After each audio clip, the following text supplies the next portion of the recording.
Hello students, welcome to my new video. Students, आज हम लोग इस वीडियो में कक्षा 10 जीव विज्ञान अध्याय जैव प्रक्रम पढ़ने जा रहे हैं। ठीक है, इसके पहले वाले वीडियो में हम लोग मनुष्य के पाचन तंत्र में बात कर चुके हैं। ठीक, और आज हमारा टॉपिक क्या है?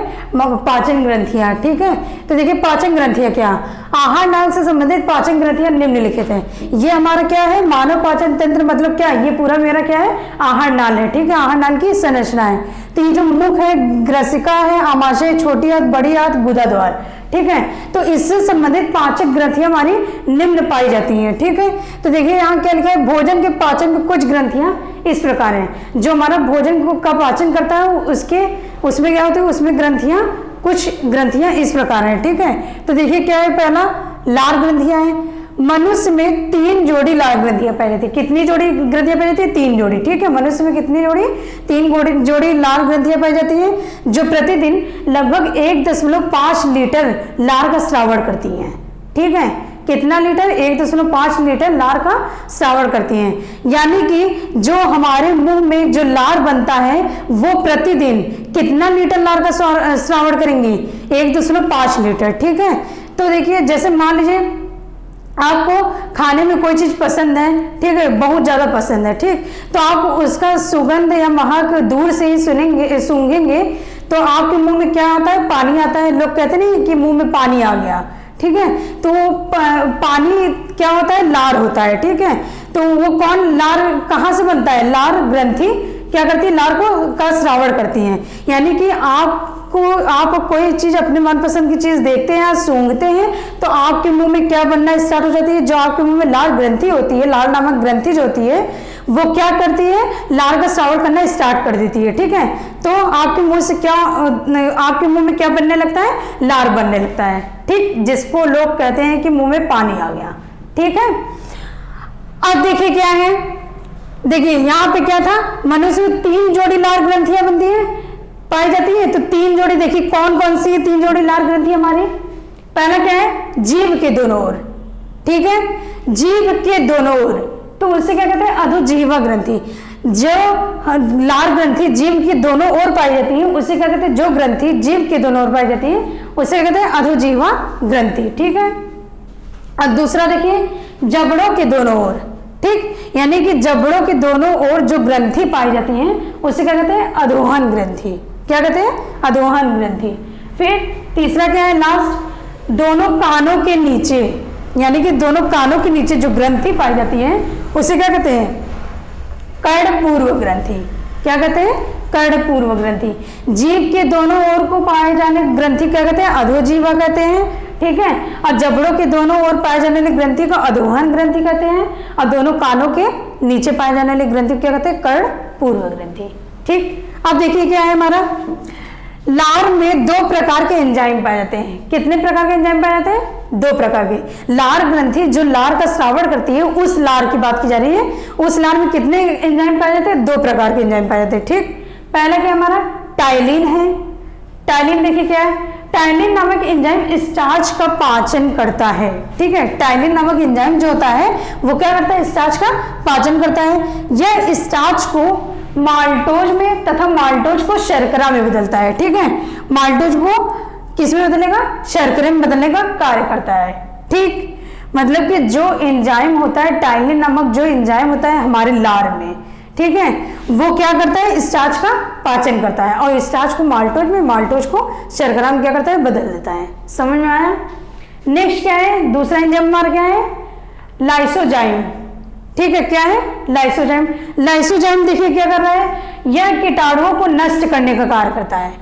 क्या करता है? ये कीटाणुओं को नष्ट करने का कार्य करता है। यानी कि लाइसोजाइम जो होता है, हमारे मुंह में जो कीटाणु बनते हैं, जैसे मान लीजिए कोई मीठा चीज आप खा के ऐसे सो गए, ठीक है, सो गए बिना कुल्ला किए, बिना गरारा किए पानी का, ऐसे ही सो गए। ठीक, तो हमारे मुंह में जो कीटाणु बनता है, जो कीटाणु आते हैं, उसे कौन नष्ट करता है? लाइसोजाइम। ठीक है, कौन नष्ट करेगा? लाइसोजाइम। ठीक है स्टूडेंट, इतना समझ में आया? नोट डाउन कर लीजिए।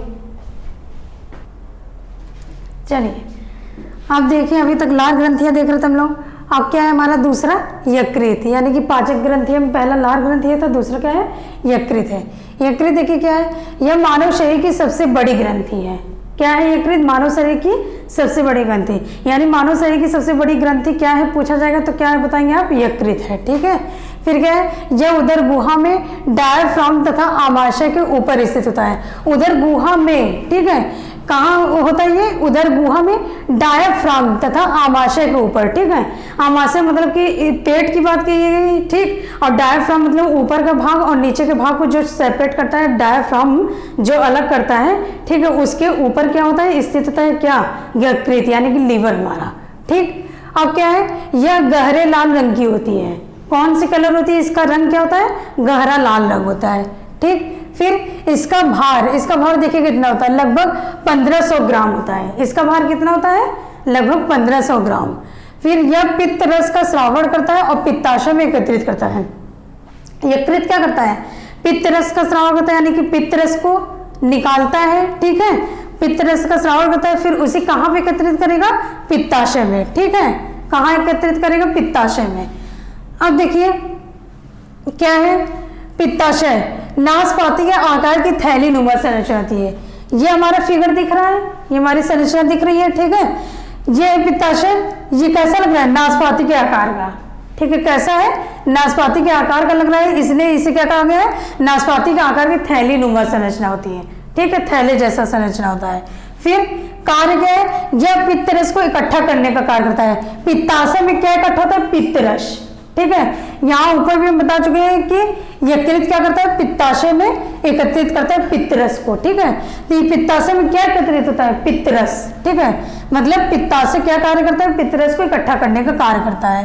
ठीक, फिर क्या है हमारा? पित्त रस। पित्त रस देखिए क्या है?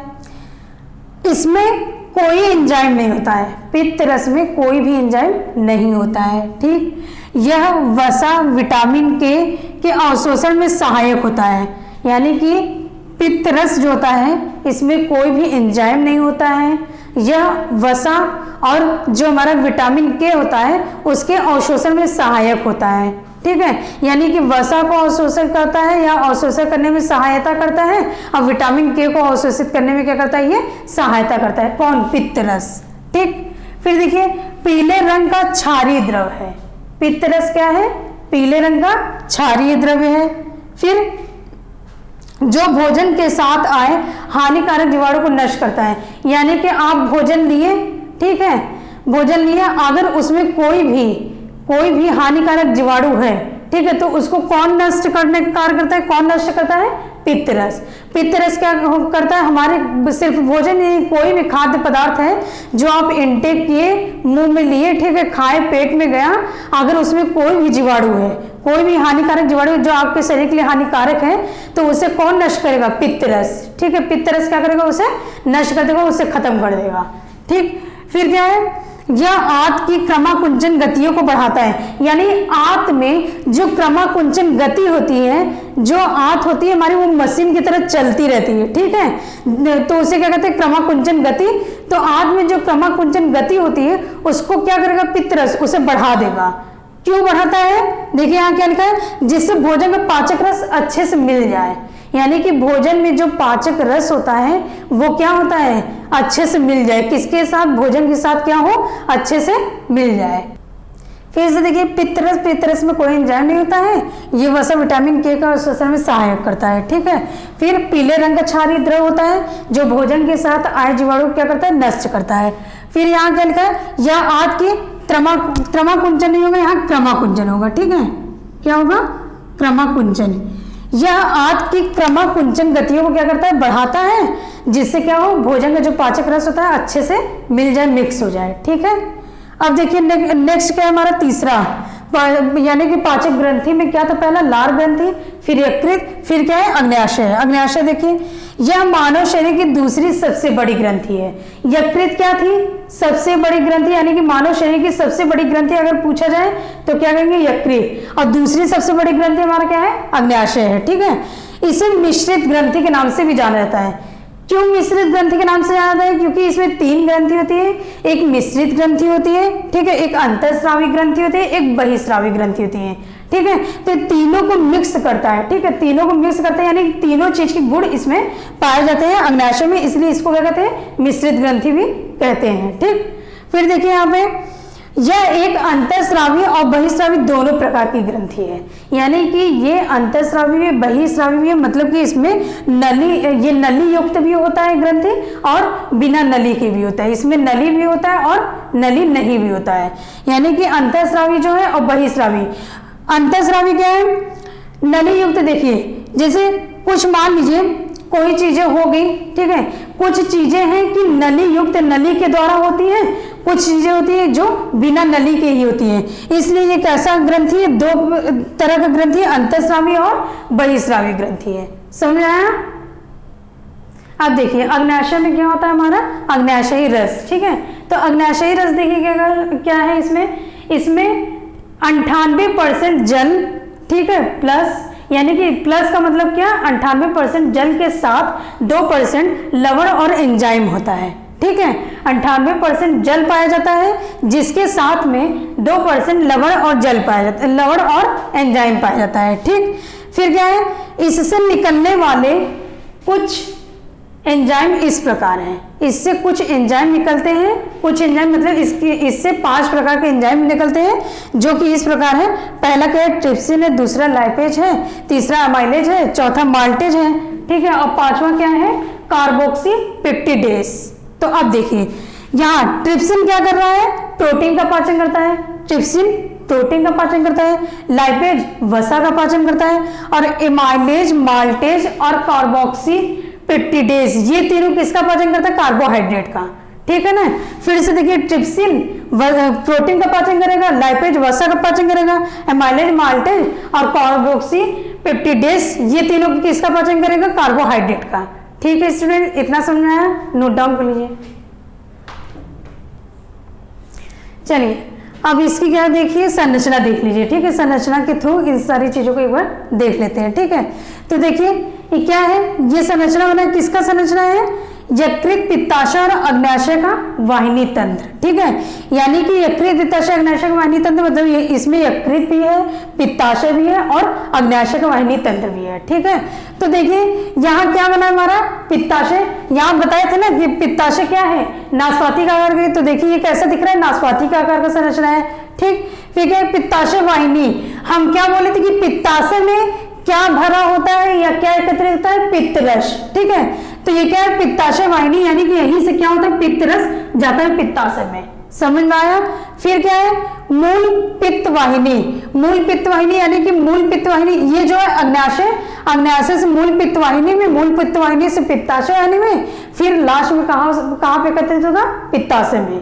क्या चीज? पित्तरस, ठीक है। फिर क्या है? ग्राड़ी है, ये हमारा क्या है? ये जो ऐसे स्ट्रक्चर है इसे क्या कहते हैं? ग्राड़ी कहते हैं।